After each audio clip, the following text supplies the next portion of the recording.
और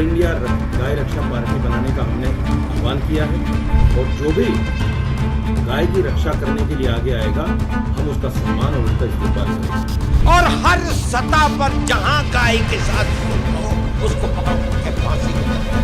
दोस्तों नमस्कार और आप देख रहे हैं बुद्धा इंस्पायर्ड। मैं हूं आपके साथ विकी कुमार। आज एक ऐसी खबर लेकर हम आपके सामने हाजिर हुए हैं जिसने पूरे देश की सियासत में हलचल मचा दी है।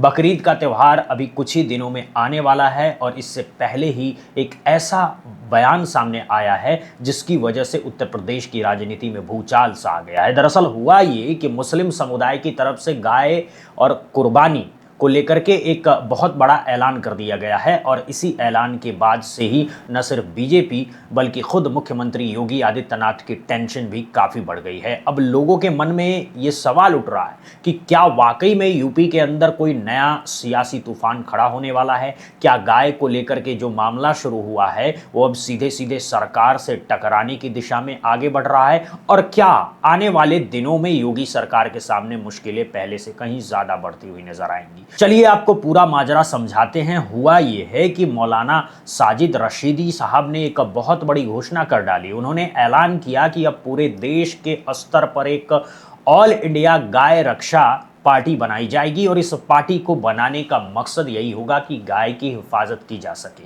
मौलाना ने साफ साफ कहा है कि अब वो वक्त आ गया है जब मुसलमान खुद आगे बढ़कर के गाय की रक्षा करने के लिए मैदान में उतरेंगे। ये बात सुनकर हर कोई हैरान रह गया क्योंकि अब तक ये माना जाता रहा है कि गाय का मुद्दा सिर्फ हिंदू समाज और बीजेपी की राजनीति का एक अहम हिस्सा रहा है, लेकिन अब जिस तरह से मुस्लिम पक्ष की तरफ से ये पहल की गई है उसने पूरे माहौल को ही बदल करके रख दिया है। इतना ही नहीं, इसके साथ साथ ये मांग भी अब लगातार जोर पकड़ रही है कि गाय को हमारे देश का राष्ट्रीय पशु घोषित किया जाए। अब असली सवाल यही उठता है कि क्या जो मुद्दा अब तक बीजेपी का सबसे बड़ा चुनावी हथियार माना जाता रहा है, क्या वो हथियार अब उसके हाथ से निकलने वाला है? और क्या मुख्यमंत्री योगी आदित्यनाथ की राजनीति के सामने अब एक बिल्कुल नई किस्म की चुनौती खड़ी होने वाली है? बकरीद से ठीक पहले मुस्लिम समाज की तरफ से जो ये बयान आया है उसने न सिर्फ बीजेपी बल्कि पूरे सियासी हलकों में एक तरह की खलबली मचा दी है। दरअसल बात सिर्फ इतनी है कि बकरीद से पहले बंगाल समेत कई दूसरे राज्यों के अंदर भी मुस्लिम संगठन और मौलाना खुलकर के सामने आए और उन्होंने अपील की है कि किसी भी ऐसे जानवर की कुर्बानी न दी जाए जिस पर पाबंदी लगी हुई है। उन्होंने ये भी कहा कि हिंदू भाइयों की भावनाओं की पूरी इज्जत की जाए और किसी भी तरह का बखेड़ा खड़ा न किया जाए। यानी देखिए कितनी बड़ी बात है कि जिस मुद्दे को लेकर के सालों से देश की राजनीति में घमासान मचा हुआ था, आज उसी मुद्दे पर खुद मुस्लिम समाज संयम बरतते हुए जिम्मेदारी निभाने की बात कह रहा है।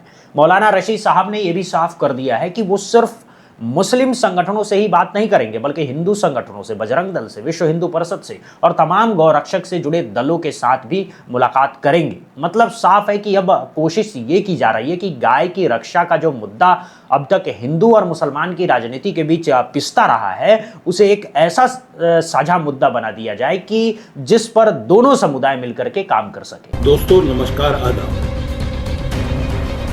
गाय की रक्षा, गाय की सुरक्षा हिंदुस्तान के हर नागरिक की जिम्मेदारी है। देश का हिंदू हमारा बड़ा भाई है, उसकी आस्था का सम्मान करना हमारे लिए सर्वोपरि है। इसीलिए हमने कहा है कि हिंदू भाइयों की आस्था का सम्मान अब नहीं सहेगा हिंदुस्तान। गाय हमारी संस्कृति है, गाय की रक्षा देश की रक्षा है। गाय के सम्मान में अब मुसलमान आ गया है मैदान में। कुछ लोगों से इस पर हम मुलाकात करेंगे। एक ऑल इंडिया गाय रक्षा पार्टी बनाने का हमने आह्वान किया है और मैं बहुत जल्दी इसका रजिस्ट्रेशन कराकर इलेक्शन कमीशन से देश भर में इसकी मीटिंगें होंगी, देश भर में इस पर बात होगी और जो भी गाय की रक्षा करने के लिए आगे आएगा हम उसका सम्मान और उसका इस्तेमाल करेंगे।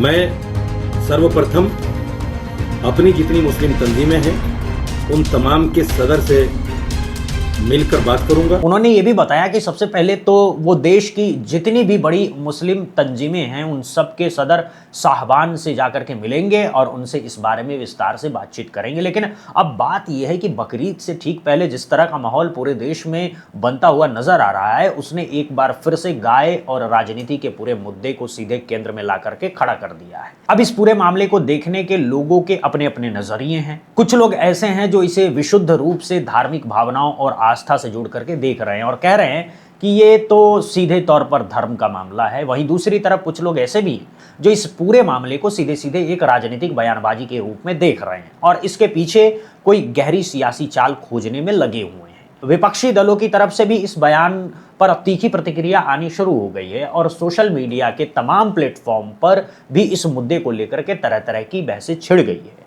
चर्चाओं का बाजार पूरी तरह गर्म हो चुका है। कुछ जगहों पर इसे योगी सरकार पर एक तरह का दबाव बनाने की रणनीति के तौर पर पेश किया जा रहा है, तो वहीं कुछ लोग इसे एक नए विवाद की शुरुआत के रूप में देख रहे हैं और कह रहे हैं कि आने वाले दिनों में ये मामला और भी बड़ा रूप ले सकता है। अब सबसे बड़ा सवाल जो हर किसी के जहन में घूम रहा है वो यही है कि क्या ये सिर्फ एक आम बयान भर है या फिर इसके पीछे कोई बहुत बड़ा गहरा सियासी संदेश छुपा हुआ है जिसको समझने की ज़रूरत है। और क्या वाकई में बकरीद आने से पहले उत्तर प्रदेश के अंदर माहौल और ज़्यादा गर्माने वाला है? क्या योगी सरकार के सामने एक नया इम्तिहान खड़ा होने जा रहा है? इन तमाम सवालों के जवाब तो आने वाला वक्त ही देगा। फिलहाल आज की इस खबर में आपके लिए बस इतना ही। देश और दुनिया से जुड़े हर छोटी बड़ी खबर पाने के लिए, हर अहम अपडेट सबसे पहले आप तक पहुंचने के लिए आप ऐसे ही हमारे साथ जुड़े रहिए और देखते रहिए बुद्धा इंस्पायर्ड। अगर आपको हमारा ये वीडियो अच्छा लगा हो, पसंद आया हो, तो इसे लाइक करना बिल्कुल मत भूलिएगा। इसे ज़्यादा से ज़्यादा शेयर कीजिएगा और हमारे बुद्धा इंस्पायर्ड को सब्सक्राइब करना और फॉलो करना कभी मत भूलिएगा ताकि देश और दुनिया की हर बड़ी खबर सबसे पहले आप तक पहुंच सके। नमस्कार, जय हिंद, जय भारत दोस्तों।